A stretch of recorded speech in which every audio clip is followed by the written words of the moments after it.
I have a very peculiar kind of fate. Anyone who tries to take advantage of me always ends up suffering double the loss. In other words, I never lose out. And those who attempt to wrong me inevitably face consequences, often magnified. My friend had sent me a box of cosmetics worth over $280. After work, I went down to the package pickup area of my apartment complex in San Jose. I was about to collect the parcel when the staff member told me an elderly lady had already taken it. I frowned. I live alone in this city. I don't have any elderly relatives. I asked him to check the security camera footage, and sure enough, it was the old woman who'd just moved into the apartment across the hall. Thinking it might have been a misunderstanding, I walked over and knocked on their door. A middle-aged man with tattoos, a greasy appearance, and a beer bottle in his left hand opened the door, clearly tipsy. The moment he saw me, his annoyed expression twisted into a lewd smile. "Well, hello there, pretty girl from across the hall. Why don't you come in for a bit?" He slurred and reached out, trying to pull me inside. I quickly stepped back. He lost balance, tripped on the threshold, and fell flat on his face. The beer bottle shattered on the floor, beer splashing everywhere. His knee slammed into the ground hard, and he hissed in pain. I stood there, staring at him coldly. This is my special gift. Anyone with bad intentions toward me, anyone trying to get the better of me, immediately gets hit with some kind of misfortune. And any money I lose always comes back, often in surprising ways, like winning the lottery, for instance. In short, I never take a loss. And those who want me to lose? They'll suffer twice as much. I looked down at him and said flatly, "Wow, you're really enthusiastic. You even bowed to me." His face flushed red with embarrassment. He got up, glaring at me. "What the hell do you want?" I held up my phone and pointed to a still from the security footage. "I think this lady, your mom, probably, accidentally took my package. I'd like it back." The man sneered. "You say it's yours, so it's yours? My mom took what belongs to her." Right then, an older woman with a sour expression shuffled out and snapped, "Who are you accusing of stealing your stuff, huh? Young girls these days sure talk nonsense." "That's something my friend sent me," I replied. "It's not yours." "Got any proof?" she barked. "Anything to say we took your package?" I glanced between them and noticed the cosmetic box sitting on their coffee table. It had already been opened. The two of them quickly shifted to block my view. "Stop staring, girl. You'll go cross-eyed," the man snapped. "Listen up, we're not people you can push around." I said calmly, "You reap what you sow," then took out my key and walked into my apartment. I hadn't even had time to shut the door when that greasy-looking man shouted from the hallway. "You brat. Don't think you can just run away. You hurt my mother. Pay up." I instantly pulled out my phone from my pocket. He charged at me, full of rage. "You gonna call the cops? Try it and I'll smash your damn phone. Let's see how you report anything then." I asked, still composed, "How much do you want me to pay?" His hand, which was halfway through trying to snatch my phone, froze in the air. His furious face turned hesitant and slightly awkward. He clearly didn't expect me to respond like that. The unexpected calm in my voice caught him off guard. He stepped back slightly, unsure how to continue. I repeated, "How much? Just say it. I've got a movie waiting, I don't have time to stand here listening to you rant." He gave me a forced smile. "Now that's more like it. How about $5,000? No. $10,000. At that moment, the old woman who'd been groaning on the floor suddenly sprang up and shouted, "No way. At least $20,000. That girl messed me up, I'll be in the hospital for a month." The tattooed guy seemed to be watching my expression closely, as if trying to gauge whether that amount would be too much for me, clearly planning to negotiate further. I asked, "Will $20,000 be enough? Or should I throw in a little extra?" Hearing that, his brows twitched. Maybe his instincts were telling him something wasn't quite right. He took another step back, eyeing me up and down suspiciously. He said, "You little witch, you're not planning something, are you?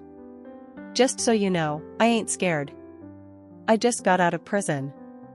I'm used to doing time, felt like home, honestly. I've got plenty of tough friends too." I cut him off. A grown man talking this much nonsense? Are you taking the money or not? Say it clearly. If not, I'm leaving. Wasting my time here is annoying.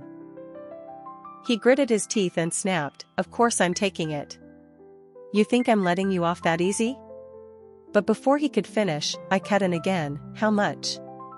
Name your price. Final offer." The truth is, I was pushing him to name a higher amount, because in the end, he'd be the one paying double. I never lose. Any money I lose will always come back, one way or another. After thinking it over, he finally said, $15,000.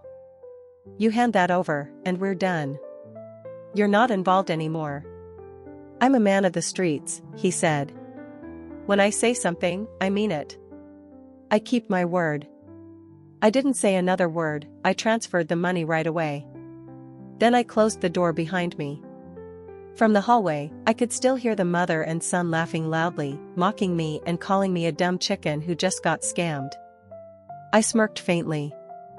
They'll find out soon enough who the real fool is. Whistling, I went to the bathroom to remove my makeup, changed into my loungewear, turned on some music, and started relaxing. Then I stood by the window and looked down. The tattooed man was helping the old lady into their beat-up old car. The engine roared to life, and he slammed the gas pedal. The car shot forward. In the patch of grass beside the curb, a stray cat was stalking a magpie, ready to pounce. Startled by the noise, the bird flapped away in a panic. The cat leapt after it but missed, and instead slammed right into the car's windshield. The guy must have panicked. He swerved hard. Bam! The car crashed head-on into a street lamp. The pole snapped in half, and the front of the BMW was completely crushed. I could clearly see the BMW logo. Judging from the damage, repairs would cost at least $30,000. Feeling satisfied with the day's drama, I sipped my tea and munched on dinner while watching a show. By the end of the episode, dinner was done. I changed clothes and headed out for a walk.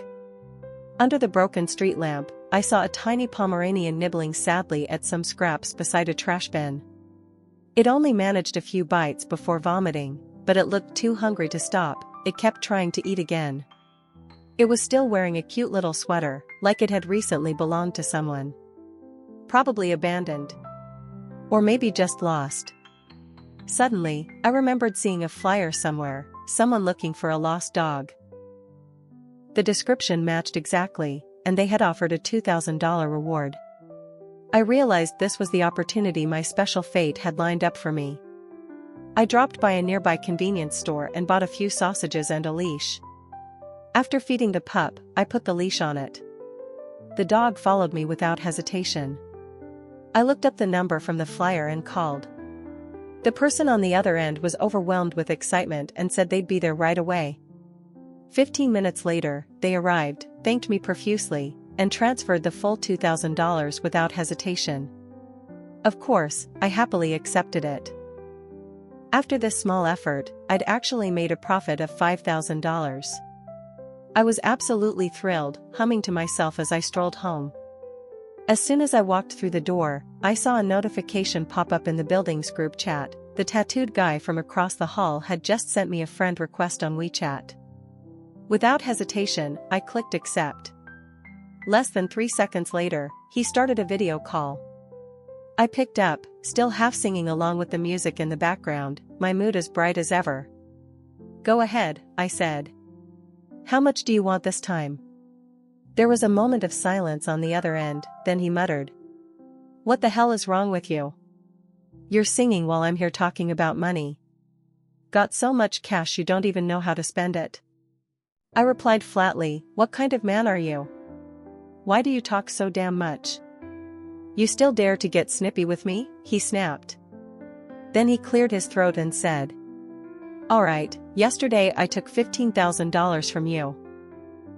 Let's just call that even. I took my mom to the hospital.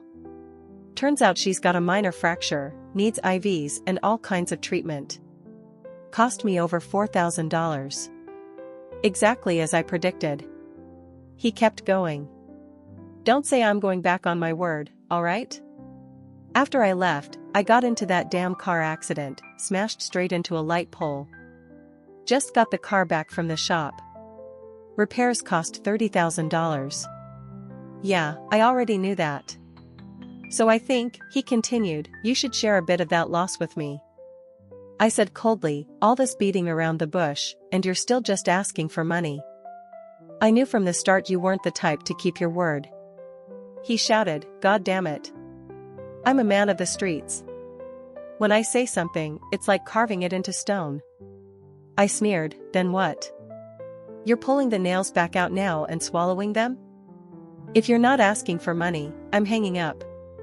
"No, wait," he said quickly. "This time I'm not asking for cash. Just come help take care of my mom at the hospital. You know, like a home aide. Save me the cost of hiring a nurse."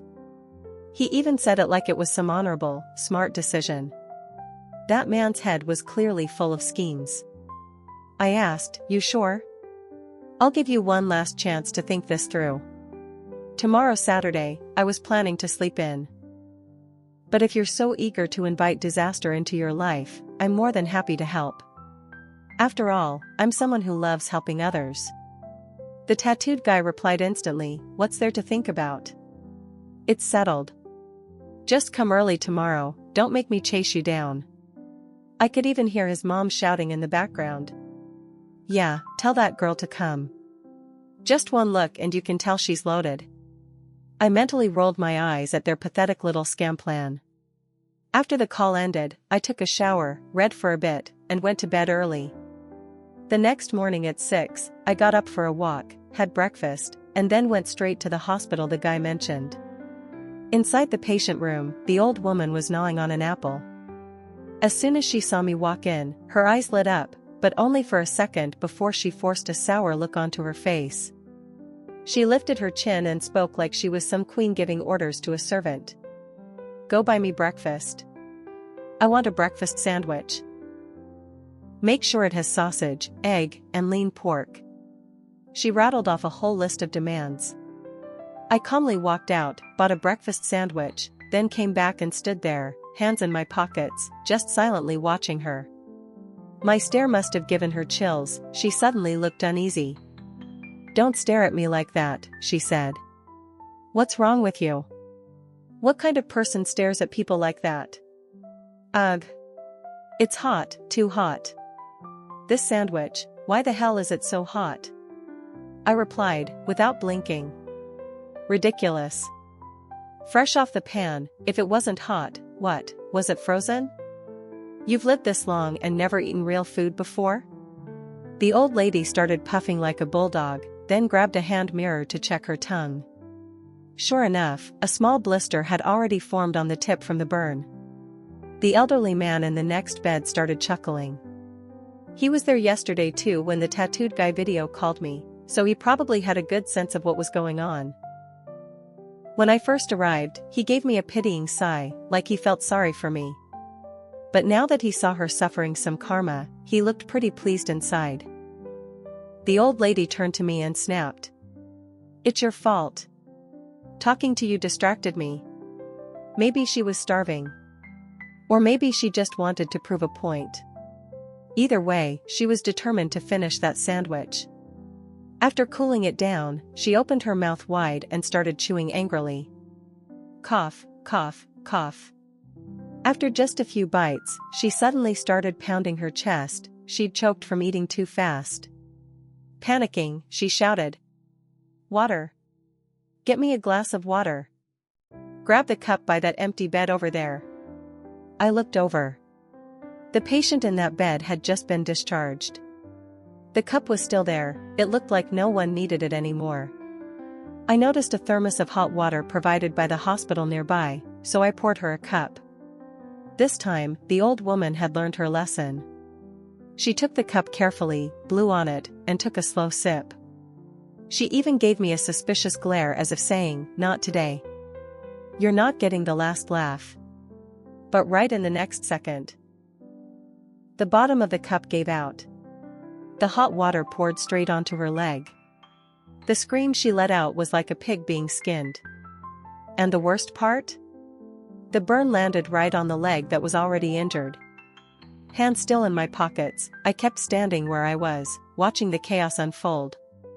I said flatly, "There's probably a reason no one took that cup, don't you think?"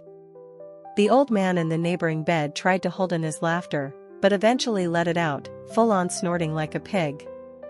He even muttered under his breath, "God's really got eyes today." The old woman jumped out of bed, pants half falling down, and shoved her leg against the hospital bed frame to cool it off. She gritted her teeth and glared at me with fire in her eyes. "You little devil. You're doing this on purpose, aren't you? Are you trying to kill me?" I replied coolly. "Didn't you do it to yourself?" "I did exactly what you asked. You told me to buy a sandwich, I bought one. You told me to pour water.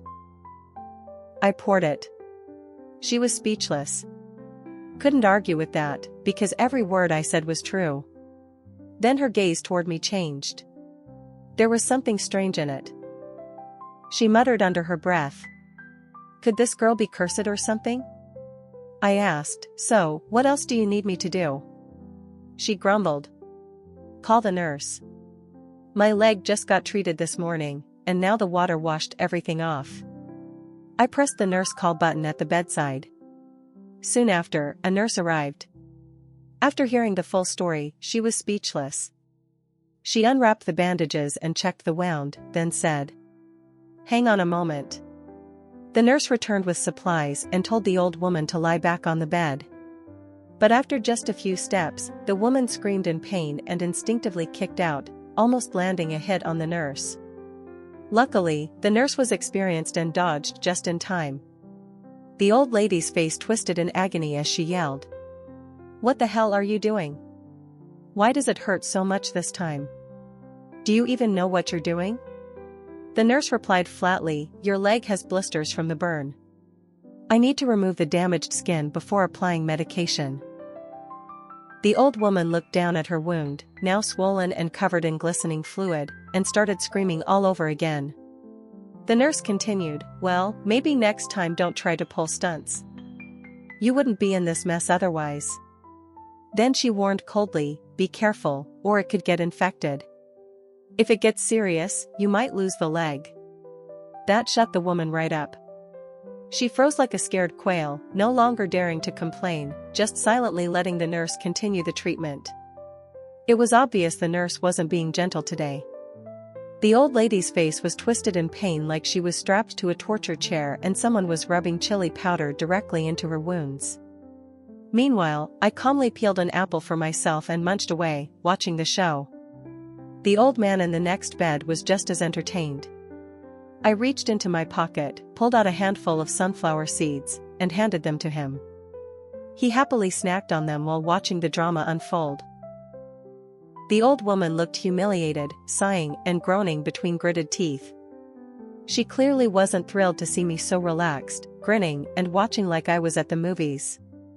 She snapped, "Hey, go rent me a wheelchair and take me outside. I want some sun." I had just finished an hour-long binge watch and figured it was time to stretch anyway. Besides, I'm famously helpful, so I went ahead and rented her a powered wheelchair. The moment she sat down, she lit up like it was Christmas morning. We strolled toward the hospital's garden out back. Suddenly, she turned to me and asked if I had a boyfriend. Then she offered to set me up with her son. She said we could steam rice and share a pot together, implying living together as husband and wife. She bragged that her son was very capable, a gang leader with lots of loyal underlings. I replied, "You do know there's a national crackdown on organized crime right now, right? Aren't you worried your son might end up in jail?" Her smug face darkened instantly. I added, "Also, isn't your son already married?" Didn't he go on vacation with his wife just recently? She scoffed coldly. I never liked that wretched woman anyway. If you agreed to marry into the family, I'd make him divorce her immediately. You'd have an instant child without needing to give birth. Think about it, how could any deal be better than that? And you're living alone in a 100-square-meter condo, right? Must feel pretty empty. Rent it out, pull in $700, $800 a month, easy. Then just send that to me directly. Move in with us instead. I get a companion, you get a purpose. It's a win-win. As she was speaking, the powered wheelchair suddenly tilted to the left. She toppled straight out of it, smacked her head on the ground, and her wound started oozing again.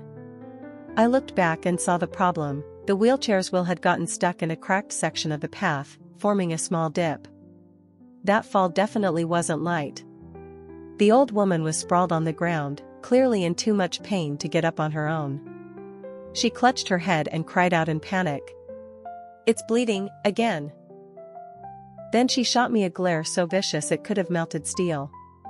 You little witch. Are you trying to kill me? I pointed toward the nearby security camera. Watch it with the false accusations, ma'am. I didn't even touch you. You were driving the powered wheelchair yourself when it tipped. She started throwing a fit, but I ignored her. It's because you were walking with me. That's why I'm cursed like this. Ever since I met you, it's been one disaster after another. I cut her off. Yeah. So what do you want now? She gritted her teeth and growled. You're going to pay me compensation. How much? She raised one finger. Then two. Finally, $3.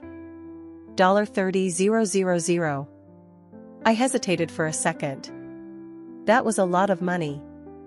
I just hoped she'd be able to handle the consequences. At this point, she didn't even bother hiding her true colors anymore. She went full goblin mode, snarling. I was gonna ask for $50,000, you know. But since you've been kind enough to help me, and since I think you might become my daughter-in-law someday, I'm cutting you a deal. You're rich, right? What's 30 grand to you? And if you don't pay, I'll cling to you forever. I'll make your life a living hell. Let me tell you, this isn't the first time I've done this kind of thing. Even if the cops show up, they can't touch me. Alright then. No point in trying to reason anymore. I said. Okay. You got the transfer? Yeah, I got it, she wheezed. She was in real pain this time, took her ages just to fumble for her phone and open her QR code. I scanned and transferred the money in a flash.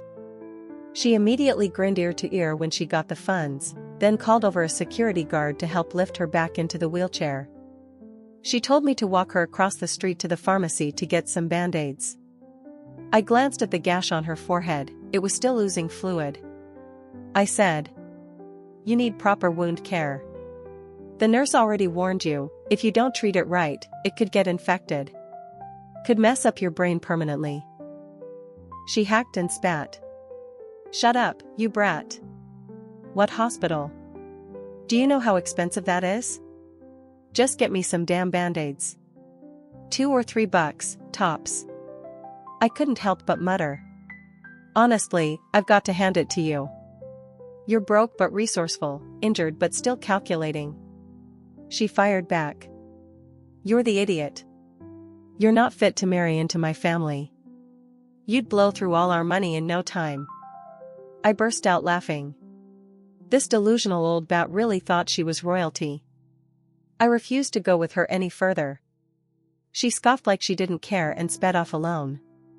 She drove like a maniac, bumping into things left and right. In her mind, everyone else should get out of the way. All she did was stir up a chorus of curses and angry shouts behind her. In no time, she reached the edge of the street. On the opposite side, the crosswalk light was blinking, just 3 seconds left. She didn't care. She gunned the wheelchair straight across, probably thinking no one would dare hit her. But just a second later, a car came barreling down the road and slammed directly into her and the wheelchair. They both flew through the air and crashed smack into a sidewalk flower bed. Her body landed in a twisted, crumpled heap on the ground, limbs bent at unnatural angles. I sighed, shook my head, and clicked my tongue. Tragic. She probably wouldn't die, but she was definitely going to suffer multiple fractures and a long hospital stay. Someone called the police.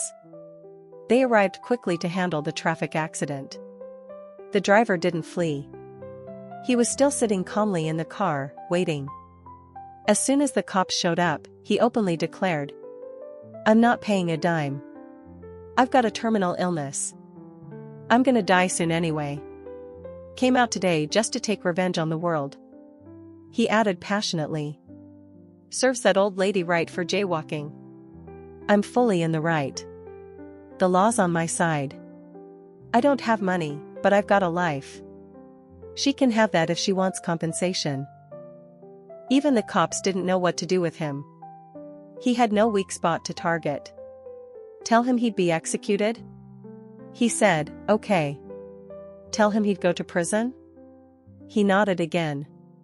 With no other option, the police arranged to send the old woman to the hospital first. Then they contacted her son, the tattooed guy, and told him to bring money for emergency treatment. He had no choice but to accept the disaster. Sure, it was a rare and bizarre incident, but when it came to me, this kind of thing was pretty standard.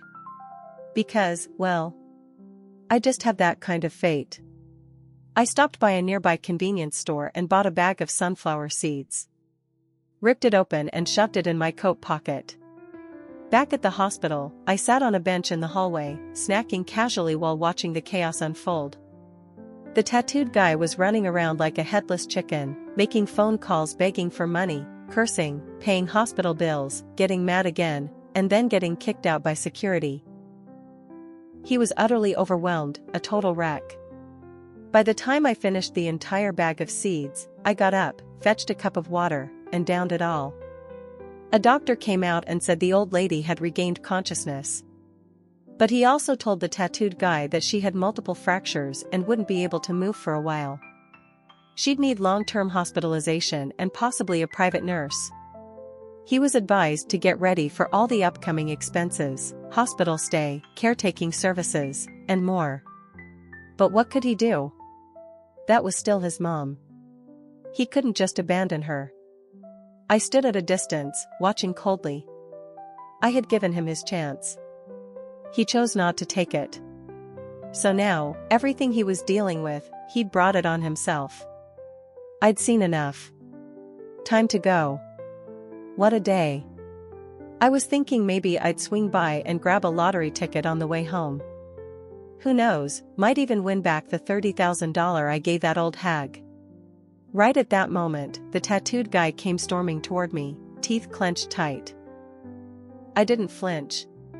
Didn't step back either. Just looked at him calmly and said, "I heard everything. The doctor said you need to hire a caregiver. Don't tell me, you're planning to ask me to keep taking care of your mom?" He clenched his jaw so hard I thought he was gonna crack a tooth, but swallowed the words down. He shook his head quickly. "No. No need. Girl, you're kind of freaky, honestly. Do you practice witchcraft or something?" "Ever since I met you, my whole family's been cursed," I replied. "Maybe a little." He blinked. Clearly didn't get what maybe a little was supposed to mean. We weren't even speaking the same language at this point. He instinctively took a step back, he was definitely afraid of me now. After a moment's hesitation, he gritted his teeth and said, "I checked the footage before Mom got hit. Saw you walking with her in the garden." I cut him off. "How much do you want? Just say it. I'll transfer it right now." He stepped back again, nearly choking on his own frustration. He didn't dare accept money from me anymore. But it clearly pained him, seeing the massive losses and not being able to squeeze even $1 back. So I taunted him. "What's wrong, scared? And you call yourself a gang leader? Please. Your mom said you've got hundreds of followers. But this is how you act? Those tattoos of yours, what, fake? Temporary ones from a $5 sticker pack? Sure enough, that struck a nerve. His forehead veins popped, his eyes flared, and he pointed a trembling finger at me, but no words came out. The rage just stuck in his throat. Everything that had happened over the past few days had thoroughly shaken him. And just like that, the look in his eyes shifted, anger gave way to a stiff, awkward grin. Hey, please, just don't jinx me anymore, alright? I shrugged. Alright then, I'll be going. Wait, don't go yet, he called out quickly. I've got something to tell you. You're loaded, right? Well, I've got this amazing money-making project I want to introduce you to. When you make bank, just give me a $20,000 finder's fee, and we're square. Sound good? Anyone else would have turned around and walked away without hesitation. But I'm not like most people. My instincts were screaming, this was my chance to recoup my losses. So I nodded. All right. He probably realized by now that I wasn't your average woman. In his eyes, I was probably one of those unpredictable movie heroines who operate in their own chaotic orbit. But whatever. Maybe he figured he could still scam a few bucks off me. He said, "Cool, let's go.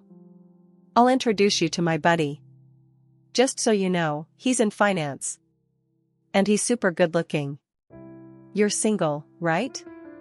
He's about your age. Who knows, maybe sparks will fly.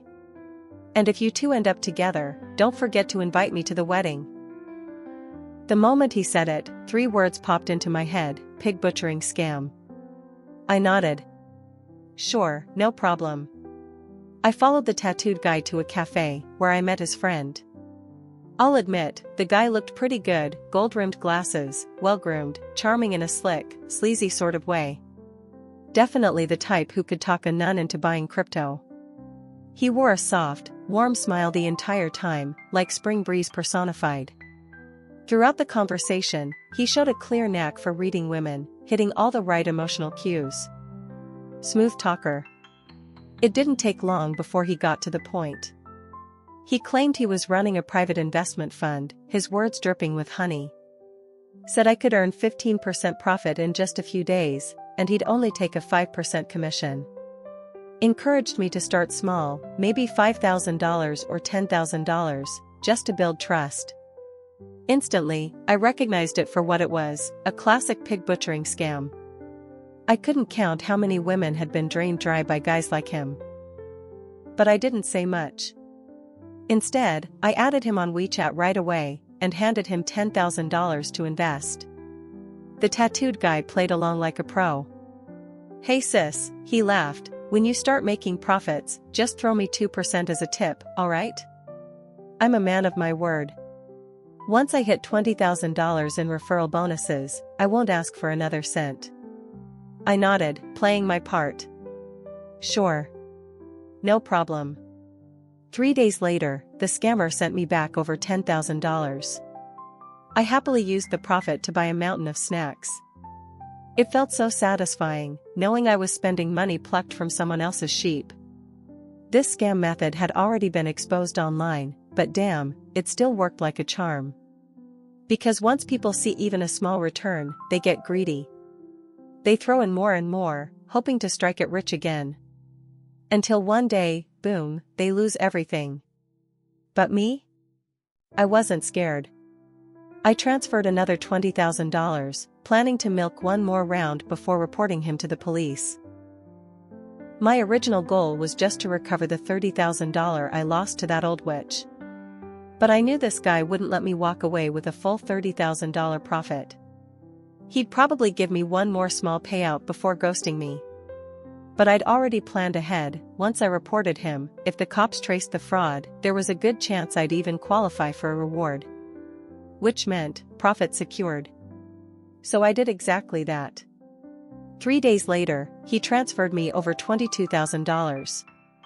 I invited him to meet at the same cafe again, said I wanted to make a bigger investment, and secretly alerted the police.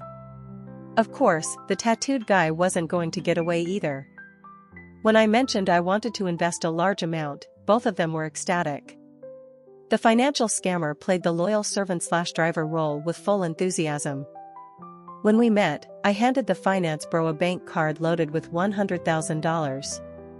He thumped his chest confidently. "Give it just a few days, and I'll guarantee you a $10,000 return." Meanwhile, the tattooed guy was grinning so hard his face practically split in half. He kept gushing. "You're stunning, kind-hearted, and loaded. Honestly, you're the perfect little rich lady." "If I were a few years younger," the tattooed guy sighed, "I'd definitely chase after you."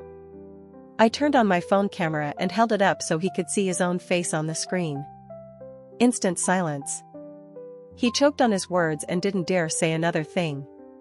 Meanwhile, the charming finance bro finished his coffee, stood up, and said, "Well then, let's leave it here for today. I'll see you in a few days." I replied, "Probably not." His smile faltered. "Why would you say that?" Right then, his expression completely changed. He realized 7 or 8 uniformed officers had quietly surrounded him. Panic flooded his face. "You set me up?" I turned to the officers and pointed. "The guy who introduced me to him? That's the tattooed one standing right over there." The tattooed guy's eyes bulged, and he screamed like a lunatic. You're a freaking cursed comet in human form. A walking disaster." The lead officer nodded to his team. Both men were promptly handcuffed and escorted to the police car. Then he turned back to me and said politely, "Thank you, Ms. Huang, for providing critical evidence. Please give us your bank account details, there's a reward waiting for you." Turns out, the charming finance guy was a nationally wanted con artist who had scammed millions of dollars from victims across the country. His MO? Scam big once, then vanish. The tattooed guy had only met him by chance at a bar. He heard about the get-rich-fast scheme and, thinking he'd found a golden goose in me, tried to pull a quick job with him. Well, they'd both walked straight into the trap. I heard he got 6 months in jail. As for me, I received a $50,000 reward in no time. After subtracting the $30,000 I'd spent before, I was still up $20,000. Not bad at all. That evening, I treated myself to the most glorious hot pot dinner of the year. 2 days passed. One morning, as I was heading out for work, I saw a woman across the hall unlocking her door. Heavy makeup. Tight, flashy clothes. No doubt, the tattooed guy's wife. She was back from her vacation. The moment she saw me, her face froze. Next to her stood a boy, maybe 7 or 8 years old. One look at him and I knew, her son. And the old woman's precious little grandson. He looked just as annoying as I imagined. The kid couldn't keep still, constantly tugging at his mom's dress. When he spotted me, he screamed at the top of his lungs. "It's you. You're the witch who got my dad arrested. And broke my grandma's bones. Today, I'm gonna fight you." Wow. A perfect copy of that spiteful old witch. A real bloodline. He grabbed a basketball sitting by the door and hurled it straight at my face. Too bad he had no arm strength. The ball missed me, bounced off the wall, boom, right back into his own face. Blood gushed from his nose like a fountain. The kid dropped to the floor, totally stunned. The trashy wife shrieked. "What the fuck? Are you kidding me? What kind of cursed day is this?" She scooped the kid up in a panic and slammed the door shut with a loud bang. I didn't bother with any of it. Just walked straight into the elevator and headed off to work. As I left, I could vaguely hear that brat upstairs screaming something about wanting revenge for his dad. His mom was desperately trying to muffle him, letting out muffled squeals that sounded like a pig getting slaughtered. I thought to myself, that entire family is completely unhinged. Like mother, like son. Truly, birds of a feather flock together. But honestly, just thinking about the chaos yet to come actually put me in a great mood on my way to work. After work, I was walking faster than usual. The weather was breezy, and I wanted to get home early to prep for hot pot. Windy weather, hot pot, and a movie? Now that's a life worth living. Just as I arrived at the ground floor, that brat jumped out from behind a bush. He had something in his hand, and before I could react, he hurled it at me while yelling, "Behold! The ultimate flying dagger move of Master Li." This kid was seriously messed up. The wind was howling, and he chose to throw sand against the wind. Predictably, the whole handful of sand got blown straight back, right into his own face. His mouth had been open mid-insult, so the sand went directly in. He started choking and coughing like crazy, nearly vomiting, eyes rolling back like he was about to pass out. It took forever for him to spit everything out, and I swear, a bloody baby tooth came out with it. His face scrunched up in pain, tears streaming down. My tooth. That was my new tooth. Moom. I took a step forward, just planning to walk around him and into the building, but the second he saw me approach, he freaked out and started backing away in panic. Took a misstep, tripped, and slammed right into the pavement. Right on his butt. Turns out he'd dragged over a rock, probably planning flying dagger round 2. Instead, it landed squarely on his rear. I glanced down and saw blood soaking through his pants. The kid writhed on the ground in pain. I calmly stepped around him and walked into the hallway. Out of the corner of my eye, I spotted his mother, the tacky trophy wife, rushing over from the side of the building. She ran straight toward her son, clearly panicked. So it was a setup. The two of them had teamed up to ambush me. I stopped walking and turned around to look directly at her. The woman immediately flinched and started backing away. So much so, she didn't even bother checking on her son anymore. She tried to force a smile, but the thick foundation on her face started cracking and flaking off. I said, "If you're still holding a grudge, you can come find me anytime. I don't mind dealing with it directly." She waved both hands frantically.